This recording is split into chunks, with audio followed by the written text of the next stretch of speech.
ஓம் சாந்தி 18-1-2025 காலை முரளியின் சாரம். பிதாஸ்ரீ அவர்களுடைய புண்ணிய நினைவு தினத்தில் காலை வகுப்பில் கூறுவதற்கான பாப்தாதாவினுடைய இனிமையான விலைமதிப்பற்ற மகா வாக்கியம். ஓம் சாந்தி. ஆன்மீக தந்தை இப்பொழுது குழந்தைகளாகிய உங்களுடன் உரையாடல் செய்து கொண்டிருக்கின்றார். படிப்பினை கொடுத்து கொண்டிருக்கின்றார். படிப்பினை அல்லது போதனை கொடுப்பது ஆசிரியரின் வேலை மற்றும் இலக்கை கூறுவது குருவின் வேலை. முக்தி மற்றும் ஜீவன் முக்தியே இலக்கு ஆகும். முக்திக்காக நினைவு யாத்திரை மிகவும் அவசியமானது. ஜீவன் முக்திக்காக படைப்பின் ஆதி, மத்தியமம், அந்திமத்தை அறிந்து கொள்ள வேண்டியது அவசியமாகும். இப்பொழுது 84 பிறவிகளின் சக்கரம் நிறைவுற்றது. இப்பொழுது வீட்டுக்கு திரும்பிச் செல்ல வேண்டும். தன்னுடன் இப்படியெல்லாம் உரையாடுவதன் மூலம் மிகுந்த மகிழ்ச்சி ஏற்படும். பிறகு பிறருக்கும் நீங்கள் மகிழ்ச்சியை ஏற்படுத்துவீர்கள். வழியை சொல்வதற்கான, தமோ பிரதானத்திலிருந்து சத்தோ பிரதானம் ஆக்குவதற்கான கருணையை பிறர் மீதும் காட்ட வேண்டும். குழந்தைகளாகிய உங்களுக்கு புண்ணியம் மற்றும் பாவத்தின் ஆழ்ந்த நிலையை பற்றி பாபா புரிய வைத்துள்ளார். புண்ணியம் எது மற்றும் பாவம் எது? தந்தையை நினைவு செய்வது மற்றும் பிறருக்கும் நினைவை ஏற்படுத்துவது, இதுவே அனைத்தையும் விட மிகப்பெரிய புண்ணியம் ஆகும். சென்டர் திறப்பது, உடல், மனம், பணத்தை பிறருடைய சேவையில் ஈடுபடுத்துவது, இது புண்ணியமாகும். தீய சகவாசத்தில் வந்து வீணான சிந்தனை மற்றும் பர சிந்தனையில் தன்னுடைய நேரத்தை வீணாக்குவது, இது பாவமாகும். ஒருவேளை யாராவது புண்ணியம் செய்து கொண்டிருக்கும் போதே பாவம் செய்து விடுகிறார்கள் என்றால் செய்த வருமானம் முழுவதும் அழிந்து விடுகிறது. என்னவெல்லாம் புண்ணியம் செய்திருக்கிறார்களோ அவை அனைத்தும் அழிந்து விடுகிறது. பிறகு சேமிப்புக்கு பதிலாக ஒன்றுமே இல்லாமல் போய்விடுகிறது. ஞான சொரூபமான ஆத்மாக்களான குழந்தைகளுக்காக பாவ கர்மத்திற்கான தண்டனை கூட 100 மடங்கு ஆகும். ஏனெனில் சத்குருவுக்கு நிந்தனை செய்பவர்களாக ஆகிவிடுகிறார்கள். அதனால் இனிமையான குழந்தைகளே, ஒருபோதும் பாவ கர்மங்களை செய்ய வேண்டாம். விகாரங்களிடம் அடிவாங்குவதிலிருந்து தப்பித்திருக்க வேண்டும் என்று தந்தை படிப்பினை கொடுக்கின்றார். தந்தைக்கு குழந்தைகள் மீது அன்பு உள்ளதால் கருணையும் ஏற்படுகிறது. தந்தை அனுபவத்தை சொல்கின்றார். எப்பொழுது ஏகாந்தத்தில் அமர்கின்றோமோ அப்பொழுது முதலில் ஒப்பற்ற குழந்தைகளுடைய நினைவு வருகிறது. குழந்தைகளின் நினைவு வருகிறது. அவர்கள் வெளிநாட்டில் இருக்கின்றார்களோ அல்லது எங்கிருக்கிறார்களோ, சில நல்ல சேவாதாரி குழந்தைகள் சரீரத்தை விட்டு விடுகிறார்கள் என்றால் அவர்களுடைய ஆத்மாவையும் நினைவு செய்து சர்ச் லைட் கொடுக்கின்றோம். இங்கே 2 ஒளிகள் இருக்கின்றன. 2 ஒளிகளும் இணைந்திருக்கின்றனர் என்பதை குழந்தைகளான நீங்கள் அறிவீர்கள். இவர்கள் இருவரும் சக்தி வாய்ந்த ஒளிகள் ஆவார்கள். அதிகாலை நேரம் நன்றாக உள்ளது. ஸ்நானம் செய்துவிட்டு ஏகாந்தத்தில் சென்று விட வேண்டும். உள்ளத்தில் மகிழ்ச்சியும் மிகுதியாக இருக்க வேண்டும். எல்லையற்ற தந்தை அமர்ந்து குழந்தைகளுக்கு புரிய வைக்கின்றார்.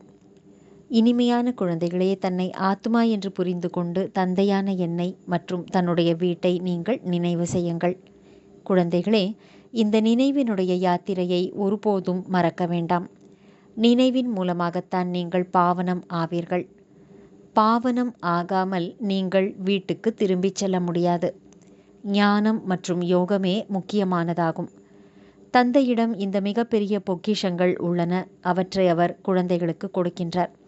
இதில் யோகா என்ற மிகப்பெரிய பாடம் உள்ளது.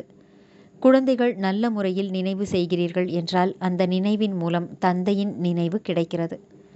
நினைவின் மூலம் குழந்தைகள் தந்தையை கவர்ந்திருக்கிறார்கள். பின்னாளில் வரக்கூடியவர்கள் யார் உயர்ந்த பதவி அடைவார்களோ அதற்கான ஆதாரம் கூட நினைவு ஆகும். அவர்கள் தந்தையை ஈர்க்கின்றார்கள். பாபா இரக்கம் காட்டுங்கள், கிருபை காட்டுங்கள் என்று கூறுகிறார்கள் அல்லவா? இதில் கூட நினைவு முக்கியமாக தேவை. நினைவின் மூலமாகத்தான் கரண்ட் அல்லது சக்தி கிடைத்து கொண்டே இருக்கும். இதனால் ஆத்மா ஆரோக்கியமானதாக ஆகிவிடுகிறது. நிறைந்து விடுகிறது. சில நேரம் தந்தை எந்த குழந்தைக்காவது கரண்ட் கொடுக்க வேண்டும் என்றால் தூக்கமும் கூட அவருக்கு கலைந்து விடுகிறது. இன்னாருக்கு கரண்ட் கொடுக்க வேண்டும் என்ற அக்கறை இருந்து கொண்டே இருக்கிறது. கரண்ட் கிடைப்பதினால் ஆயுள் அதிகரிக்கிறது. சதா ஆரோக்கியமானவர் ஆகிறோம் என்பதை நீங்கள் அறிந்துள்ளீர்கள். ஒரு இடத்தில் அமர்ந்து கொண்டு நினைவு செய்ய வேண்டும் என்பதும் கிடையாது. நடக்கும் போதும், சுற்றி திரியும் போதும், உணவு உண்ணும் போதும், காரியங்களை செய்யும் போதும் தந்தையை நினைவு செய்யுங்கள் என்று தந்தை புரிய வைக்கின்றார். பிறருக்கு கரண்ட் கொடுக்க வேண்டும் என்றால் இரவு கூட கண் விழித்திருங்கள். அதிகாலையில் எழுந்து எந்த அளவு தந்தையை நினைவு செய்வீர்களோ அந்த அளவு ஈர்ப்பு இருக்கும் என்பது குழந்தைகளுக்கு புரிய வைக்கப்பட்டுள்ளது. தந்தையும் சர்ச் லைட் கொடுப்பார். ஆத்மாவை நினைவு செய்வது என்றால் சர்ச் லைட் கொடுப்பதாகும். பிறகு இதை கிருபை என்றும் சொல்லலாம், ஆசீர்வாதம் என்றும் சொல்லலாம். இது அனாதியான உருவாக்கப்பட்ட நாடகமாகும் என்பதை குழந்தைகளான நீங்கள் அறிவீர்கள். இது வெற்றி தோல்விக்கான விளையாட்டு ஆகும்.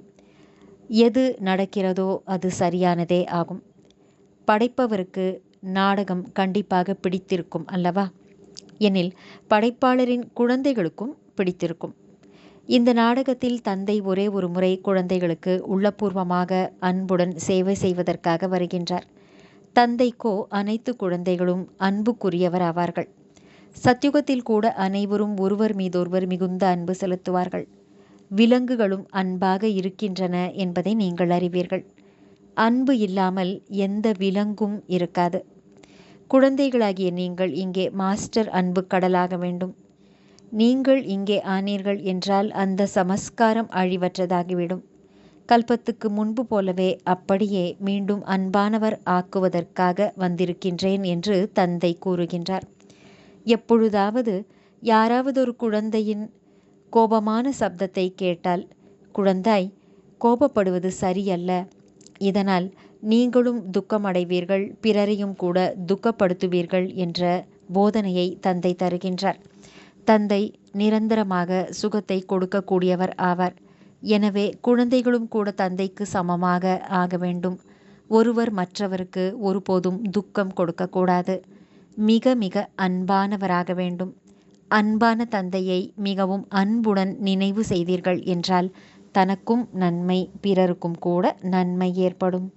இப்பொழுது உலகத்தின் எஜமானர் உங்களிடம் விருந்தாளியாகி வந்திருக்கின்றார். குழந்தைகளாகிய உங்களுடைய சகயோகத்தினால்தான் உலகத்துக்கு நன்மை ஏற்பட முடியும். எவ்வாறு ஆன்மீக குழந்தைகளாகிய உங்களுக்கு தந்தை மிகவும் அன்பானவராக இருக்கின்றாரோ அவ்வாறு தந்தைக்கும் கூட ஆன்மீக குழந்தைகளாகிய நீங்கள் மிகவும் அன்பானவர்களாக இருக்கிறீர்கள். ஏனெனில் நீங்கள்தான் ஸ்ரீமத் படி முழு உலகத்துக்கும் நன்மை செய்யக்கூடியவர் ஆவீர்கள். இப்பொழுது நீங்கள் ஈஸ்வரிய பரிவாரத்தில் அமர்ந்திருக்கிறீர்கள். தந்தை உங்கள் எதிரில் இருக்கின்றார். உங்களுடனேயே சாப்பிடுவேன், உங்களுடனேயே அமர்வேன் என்று கூறினீர்கள். சிவபாபா இவருக்குள் வந்து, இனிமையான குழந்தைகளே, தேகம் உட்பட தேகத்தின் அனைத்து சம்பந்தங்களையும் மறந்து என் ஒருவனை நினைவு செய்யுங்கள் என்று கூறுகிறார் என்பதை நீங்கள் அறிவீர்கள். இது கடைசி பிறவி ஆகும். இந்த பழைய உலகம், பழைய தேகம் அழியப் போகிறது. நீங்கள் இறந்துவிட்டால் உலகமும் இறந்து விட்டதாகும் என்ற பழமொழியும் உள்ளது. முயற்சிக்காக சங்கம யுகத்தின் நேரம் குறைவாகவே உள்ளது. பாபா, இந்த படிப்பு எதுவரை நடக்கும் என்று குழந்தைகள் கேட்கிறார்கள். எதுவரை தெய்வீக ராஜ்யம் ஸ்தாபனை ஆகுமோ அதுவரை சொல்லிக் கொண்டே இருப்பார்கள். பிறகு புதிய உலகத்திற்கு மாற்றலாகி விடுவீர்கள். பாபா எவ்வளவு அகங்காரம் இல்லாமல் குழந்தைகளாகிய உங்களுக்கு சேவை செய்கின்றார். குழந்தைகளான நீங்களும் கூட அந்த அளவுக்கு சேவை செய்ய வேண்டும். ஸ்ரீமத் படி நடக்க வேண்டும். எங்கேயாவது தன் வழியை காண்பித்தால் அதிர்ஷ்டம் துண்டிக்கப்பட்டுவிடும். பிராமணர்களாகிய நீங்கள் ஈஸ்வரிய குழந்தைகளாவீர்கள். பிரம்மாவின் குழந்தைகள், சகோதரன் சகோதரி ஆவீர்கள். ஈஸ்வரனின் பேரன் பேர்த்திகள் ஆவீர்கள். அவரிடம் இருந்து ஆஸ்தியை பெற்று கொண்டிருக்கிறீர்கள். எந்த அளவு முயற்சி செய்வீர்களோ அந்த அளவு பதவி அடைவீர்கள். இதில் சாட்சியாக இருப்பதற்கான பயிற்சி அதிகமாக தேவை. தந்தையுடைய முதல் கட்டளையே அசரீரி ஆகுக, ஆத்ம அபிமானி ஆகுக என்பதாகும். தன்னை ஆத்மா என்று புரிந்து கொண்டு தந்தையாகிய என்னை நினைவு செய்யுங்கள். அப்பொழுதுதான் என்ன அழுக்கு படிந்துள்ளதோ அது நீங்கிவிடும். நீங்கள் உண்மையான தங்கமாக ஆகிவிடுவீர்கள். பாபா, ஓ இனிமையான பாபா, நீங்கள் என்னை தன்னுடையவராக ஆக்கி அனைத்தையும் ஆஸ்தியாக கொடுத்திருக்கிறீர்கள் என்று குழந்தைகளாகிய நீங்கள் அதிகாரபூர்வமாக சொல்ல முடியும். இந்த ஆஸ்தியை எவரும் பறிக்க முடியாது. இந்த அளவு குழந்தைகளாகிய உங்களுக்கு போதை இருக்க வேண்டும். நீங்கள்தான் அனைவருக்கும் முக்தி மற்றும் ஜீவன் முக்தியை தருவதற்கான வழியை சொல்லக்கூடிய லைட் ஹவுஸ் ஆவீர்கள். எழும்போதும் அமரும்போதும் போகும்போதும் வரும்போதும் நீங்கள் லைட் ஹவுஸ் கலங்கரை விளக்கமாக இருங்கள். குழந்தைகளே, இப்பொழுது நேரம் மிகவும் குறைவாக உள்ளது என்று பாபா கூறுகிறார். ஒரு நாழிகை 24 நிமிடங்கள், அரை நாழிகை 12 நிமிடங்கள், எவ்வளவு முடியுமோ ஒரு தந்தையை நினைவு செய்வதில் ஈடுபடுங்கள் மற்றும் பிறகு சார்ட்டை அதிகரித்து கொண்டே செல்லுங்கள். இனிமையிலும் இனிமையான, வெகு காலத்திற்கு பிறகு தேடி கண்டெடுக்கப்பட்ட அதிர்ஷ்டசாலியான மற்றும் அன்பான ஞான நட்சத்திரங்களுக்கு தாயும் தந்தையுமான பாப்தாதாவின் உள்ளத்திலிருந்து அன்பான நினைவுகள் மற்றும் காலை வணக்கம். ஆன்மீக குழந்தைகளுக்கு ஆன்மீக தந்தையின் நமஸ்காரம். ஆன்மீக தந்தைக்கு ஆன்மீக குழந்தைகளின் நமஸ்காரம். அவ்யக்த மகா வாக்கியம்: நிரந்தர யோகி ஆகுக. எவ்வாறு ஒரு நொடியில் ஸ்விட்ச் ஆன் மற்றும் ஆஃப் செய்யப்படுகிறது, அதுபோலவே ஒரு நொடியில் சரீரத்தை ஆதாரமாக எடுத்தீர்கள். பிறகு ஒரு நொடியில் சரீரத்தில் இருந்து கடந்து அசரீரி நிலையில் நிலைத்து விடுங்கள். இந்த நொடி சரீரத்தில் வந்தேன், பிறகு அடுத்த நொடி அசரீரியாகிவிட்டேன். இந்த பயிற்சியை நீங்கள் செய்ய வேண்டும். இதையே கர்மாதீத நிலை என்று சொல்லப்படுகிறது. எவ்வாறு ஒரு ஆடையை அணிவது அல்லது அணியாமல் இருப்பது அவரவர் கையில் உள்ளதோ, அவசியம் ஏற்பட்ட பொழுது ஆடை அணியப்படுகிறது, அவசியம் அற்ற பொழுது ஆடை மாற்றப்படுகிறது அல்லது களையப்படுகிறது. இது போன்ற அனுபவம் இந்த சரீரம் என்ற ஆடையை தாரணை செய்யும் பொழுதும் மற்றும் களையும் பொழுதும் இருக்க வேண்டும். எவ்வாறு ஒரு ஆடையை அணிந்து கொண்டு காரியம் செய்து கொண்டிருக்கிறார்கள், காரியம் நிறைவு பெற்ற பின் ஆடையை களைந்து விட்டார்கள் என்பது போல கர்மம் செய்யும் பொழுதும் அனுபவமாக வேண்டும்.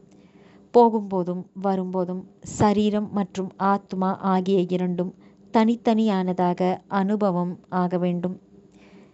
எவ்வாறு ஏதாவது ஒரு பழக்கம் ஏற்பட்டு விடுகிறதல்லவா? ஆனால் இந்த பயிற்சியை யாரால் செய்ய முடியும்? யார் சரீரத்துடன் மற்றும் சரீரத்தின் சம்பந்தத்தில் என்னவெல்லாம் விஷயங்கள் உள்ளனவோ, சரீரத்தின் உலகம் சம்பந்தம் மற்றும் அநேக பொருட்கள் என்னவெல்லாம் உள்ளனவோ அவற்றிலிருந்து முற்றிலுமாக விடுபட்டு இருப்பார்களோ, சிறிதும் பற்று இருக்காதோ, அவர்களே விடுபட முடியும். ஒருவேளை சூட்சுமமான சங்கல்பத்தில் கூட லேசான தன்மை இல்லை, விடுபட முடியவில்லை என்றால் பற்றற்ற தன்மையின் அனுபவத்தை செய்ய முடியாது. எனவே ஒவ்வொருவரும் இந்த பயிற்சியை செய்ய வேண்டும்.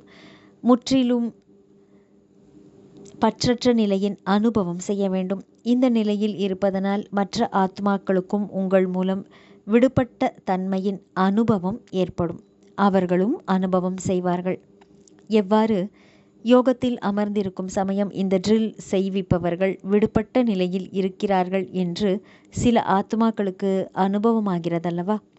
அதே போல போகும்போதும் வரும்போதும் ஃபரிஷ்தா நிலையின் காட்சி கிடைக்கும். இங்கே அமர்ந்திருக்கும் பொழுதும் அநேக ஆத்மாக்களுக்கு, யாரெல்லாம் உங்களுடைய சத்யுக குடும்பத்தில் நெருக்கத்தில் வருபவர்களாக இருப்பார்களோ அவர்களுக்கு உங்களுடைய ஃபரிஷ்தா ரூபம் மற்றும் எதிர்கால ராஜ்ய பதவி ஆகிய இரண்டும் சேர்ந்து காட்சியாக கிடைக்கும். எவ்வாறு ஆரம்பத்தில் பிரம்மா பாபாவை பார்க்கும்போது சம்பூர்ண ஸ்வரூபம் மற்றும் ஸ்ரீ கிருஷ்ணரின் ரூபம் ஆகிய இரண்டையுமே சேர்த்து காட்சியாக பார்த்தார்கள், அதே போல இப்போது அவர்களுக்கு உங்களுடைய இரட்டை ரூபத்தின் காட்சி கிடைக்கும். எந்தளவு வரிசை கிரமமாக இந்த விடுபட்ட நிலையை அடைந்து கொண்டே செல்வீர்களோ அப்பொழுது உங்களுடைய இந்த இரட்டை காட்சி கிடைக்கும். இப்பொழுது இந்த முழுமையான பயிற்சியை செய்துவிட்டால் இங்கும் அங்கிருந்து இதே செய்தி வர ஆரம்பித்துவிடும். எவ்வாறு ஆரம்பத்தில் வீட்டில் இருக்கும்போது கூட அநேக நெருக்கமாக வரக்கூடிய குழந்தைகளுக்கு காட்சி கிடைத்தது. அதுபோல இப்போதும் காட்சி கிடைக்கும். இங்கே அமர்ந்திருக்கும் போதும் உங்களுடைய சூட்சும சரீரம் எல்லையற்ற சேவையை செய்யும். இப்பொழுது இந்த சேவையை எஞ்சி உள்ளது. சாக்கார ரூபத்தில் அனைவரும் உதாரணத்தை பார்த்துள்ளீர்கள். அனைத்து விஷயங்களும் வரிசை கிரமமாக நாடகத்தின் பிரகாரம் நடைபெற வேண்டும். எவ்வளவுக்கெவ்வளவு தான் ஆகாரி ஃபரிஷ்தா சுரூபத்தில் இருப்பீர்களோ அந்த அளவு உங்களுடைய ஃபரிஷ்தா ரூபம் சேவை செய்யும். ஆத்மாவிற்கு முழு உலகத்தை சக்கரம் சுற்றுவதற்கு எவ்வளவு நேரமாகிறது? ஆக இப்பொழுது உங்களுடைய சூட்சும சொரூபம் கூட சேவை செய்யும். ஆனால் யார் இந்த விடுபட்ட ஸ்திதியில் இருப்பார்களோ, சுயம் ஃபரிஷ்தா சொரூபத்தில் நிலைத்திருப்பார்களோ அவர்களுடைய சூட்சும ரூபம் சேவை செய்யும். ஆரம்பத்தில் அனைவருக்கும் சாட்சாத்காரம் ஏற்பட்டது. ஃபரிஷ்தா ரூபத்தில் சம்பூர்ண நிலை மற்றும் புருஷார்த்தி நிலை ஆகிய இரண்டும் தனித்தனியாக காட்சி கிடைத்தது. எவ்வாறு சாக்கார பிரம்மா மற்றும் சம்பூர்ண பிரம்மாவின் தனித்தனியான காட்சி கிடைத்ததோ அதே போல ஒப்பற்ற குழந்தைகளின் காட்சியும் கிடைக்கும். குழப்பம் எப்பொழுது ஏற்படுமோ அப்பொழுது சாக்கார சரீரத்தின் மூலம் ஒன்றும் செய்ய முடியாது மற்றும் இந்த சேவையின் மூலமே பிரபாவமும் ஏற்படும். ஆரம்பத்தில் கூட காட்சி மூலமே பிரபாவம் ஏற்பட்டதல்லவா? மறைமுகமான அனுபவம் பிரபாவத்தை ஏற்படுத்தியது. அதே போல இறுதியிலும் கூட இதே சேவை நடக்கப் போகிறது. தன்னுடைய சம்பூர்ண சொரூபத்தின் காட்சி தனக்குத்தானே கிடைக்கிறதா? இப்பொழுது சக்திகளை அழைப்பது ஆரம்பமாகிவிட்டது. இப்பொழுது பரமாத்மாவை குறைவாகவே அழைக்கின்றார்கள். சக்திகளை அழைக்கும் வேகம் தீவிரத்துடன் ஆரம்பமாகிவிட்டது. எனவே அப்பேற்பட்ட பயிற்சியை இடையிடையில் செய்ய வேண்டும். இந்த பழக்கம் ஏற்படுவதனால் பிறகு மிகுந்த ஆனந்தம் அனுபவம் ஆகும். ஒரு நொடியில் ஆத்மா சரீரத்திலிருந்து விடுபட்டுவிடும் பழக்கம் ஏற்பட்டுவிடும். இப்போது இந்த முயற்சியையே செய்ய வேண்டும். நிகழ்கால சமயத்தில் மனன சக்தி மூலம் ஆத்மாவில் அனைத்து சக்திகளையும் நிரப்பிக் கொள்வதற்கான அவசியம் உள்ளது. அப்பொழுதுதான் மூழ்கி இருக்கும் நிலை இருக்கும் மற்றும் தடைகள் விலகிவிடும். எப்போது ஆன்மீக தன்மையின் பக்கம் வேகம் குறைந்து போகிறதோ அப்பொழுதுதான் தடைகளின் அலை வருகிறது. எனவே நிகழ்காலத்தில் சிவராத்திரியின் சேவைக்கு முன்னதாக தனக்குள் சக்தியை நிரப்பிக் கொள்வதற்கான வேகம் தேவை. யோகத்துக்கான நிகழ்ச்சிகளை நடத்துகிறீர்கள். ஆனால் யோகத்தின் மூலம் சக்திகளை அனுபவம் செய்ய வைப்பது. இப்போது இத்தகைய வகுப்புகளின் அவசியம் உள்ளது. நடைமுறையில் தன்னுடைய பலத்தின் ஆதாரத்தினால் பிறருக்கு பலம் கொடுக்க வேண்டும். வெளிப்படையான சேவைக்கான திட்டத்தை மட்டும் யோசிக்கக்கூடாது. ஆனால் அனைத்தின் பக்கமும் முழுமையான கவனம் தேவை. யார் நிமித்தமாகி இருக்கிறார்களோ அவர்களுக்கு நம்முடைய பூந்தோட்டம் என்ற விஷயத்தில் பலவீனமாக உள்ளது என்ற இந்த சிந்தனை வர வேண்டும். எவ்விதத்திலாவது தன்னுடைய பூந்தோட்டத்தின் பலவீனத்தின் மீது கடுமையான பார்வை வைக்க வேண்டும். நேரத்தை கொடுத்தாவது பலவீனங்களை அழிக்க வேண்டும். எவ்வாறு சாக்கார தந்தையை பார்த்தீர்கள்? ஏதாவது அப்படி ஒரு அலை வரும் சமயமாக இருந்தால் பகல் இரவாக சகாஷ் கொடுக்கும் விசேஷ சேவை நடைபெற்றது. விசேஷ திட்டங்கள் போடப்பட்டன. பலமற்ற ஆத்மாக்களுக்குள் பலத்தை நிறைப்பதற்கான விசேஷ கவனம் இருந்தது. அதன் மூலம் அநேக ஆத்மாக்களுக்கு அனுபவமும் ஏற்பட்டது. இரவெல்லாம் கூட சமயம் ஒதுக்கி ஆத்மாக்களுக்குள் சகாஷை நிரப்புவதற்கான சேவை நடந்தது. எனவே இப்போது விசேஷமாக சகாஷ் கொடுக்கும் சேவை செய்ய வேண்டும். லைட் ஹவுஸ் மைட் ஹவுஸ் ஆகி இந்த சேவையை குறிப்பாக செய்ய வேண்டும். அப்பொழுதுதான் நாலாபுறங்களிலும் ஒளி மற்றும் சக்தியின் தாக்கம் ஏற்படும். இப்பொழுது இதுவே அவசியமானதாகும். எவ்வாறு ஒரு செல்வந்தர் இருக்கிறார் என்றால் அவர் தன்னுடைய நெருக்கமான உறவினர்களுக்கு உதவி செய்து அவர்களை மேலே உயர்த்தி விடுகின்றார். அதுபோலவே நிகழ்கால சமயம் மற்றும் தொடர்பில் மற்றும் சம்பந்தத்தில் யாரெல்லாம் பலவீனமான ஆத்மாக்கள் இருக்கிறார்களோ அவர்களுக்கு விசேஷமாக சகாஷ் கொடுக்க வேண்டும். நல்லது. வரதானம். 1000 புஜங்களை கொண்ட பிரம்மா பாபாவினுடைய துணையை நிரந்தரமாக அனுபவம் செய்யக்கூடிய உண்மையான ஸ்நேகி ஆகுக. விளக்கம். நிகழ்கால நேரத்தில் 1000 புஜங்களை கொண்ட பிரம்மா பாபாவினுடைய ரூபத்திற்கான பாகம் நடைபெற்று கொண்டிருக்கிறது. எவ்வாறு ஆத்மா இல்லாமல் புஜங்கள் அதாவது கைகளால் எதுவுமே செய்ய முடியாதோ அவ்வாறு பாப்தாதா இல்லாமல் புஜங்களாகிய குழந்தைகள் எதுவும் செய்ய முடியாது. ஒவ்வொரு காரியத்திலும் முதலில் தந்தையுடைய சகயோகம் அல்லது ஒத்துழைப்பு இருக்கின்றது. எதுவரை ஸ்தாபனைக்கான பாகம் இருக்கிறதோ அதுவரை பாப்தாதா குழந்தைகளின் ஒவ்வொரு சங்கல்பம் மற்றும் நொடியில் துணையாக கூடவே இருக்கின்றார்கள். ஆகையால் ஒரு பொழுதும் பிரிவினைக்கான திரையை போட்டு பிரிந்து விடாதீர்கள். அன்பு கடலின் அலைகளில் ஆடுங்கள், புகழ் பாடுங்கள், ஆனால் காயம் அடைய வேண்டாம். தந்தையினுடைய அன்பிற்கான வெளிப்படையான சொரூபம் சேவையில் ஸ்நேகியாக அதாவது அன்புள்ளவராக ஆகுங்கள். ஸ்லோகன்: அசரீரி ஸ்திதியினுடைய அனுபவம் அல்லது பயிற்சிதான் நம்பரை முன்னால் கொண்டு வருவதற்கான ஆதாரம் ஆகும். தன்னுடைய சக்திசாலி மனதின் மூலம் சகாஷ் கொடுக்கும் சேவையை செய்யுங்கள். ஒவ்வொரு நேரமும் ஒவ்வொரு ஆத்மாவிற்காகவும் மனதில் தானாகவே சுபமான பாவனை மற்றும் சுபமான விருப்பம் நிறைந்த சுத்தமான அதிர்வலைகளை கொண்டிருப்பவராக தனக்கும் மற்றும் பிறருக்கும் அனுபவம் ஆக வேண்டும். மனதிலிருந்து ஒவ்வொரு நேரமும் அனைத்து ஆத்மாக்களுக்காகவும் ஆசீர்வாதங்கள் வெளிப்பட்டு கொண்டே இருக்க வேண்டும். மனதால் சதா இந்த சேவையில் நீங்கள் சுறுசுறுப்பாக இருங்கள். எவ்வாறு பேச்சின் சேவையில் பிஸியாக இருப்பதற்கான அனுபவசாலி ஆகியுள்ளீர்கள்.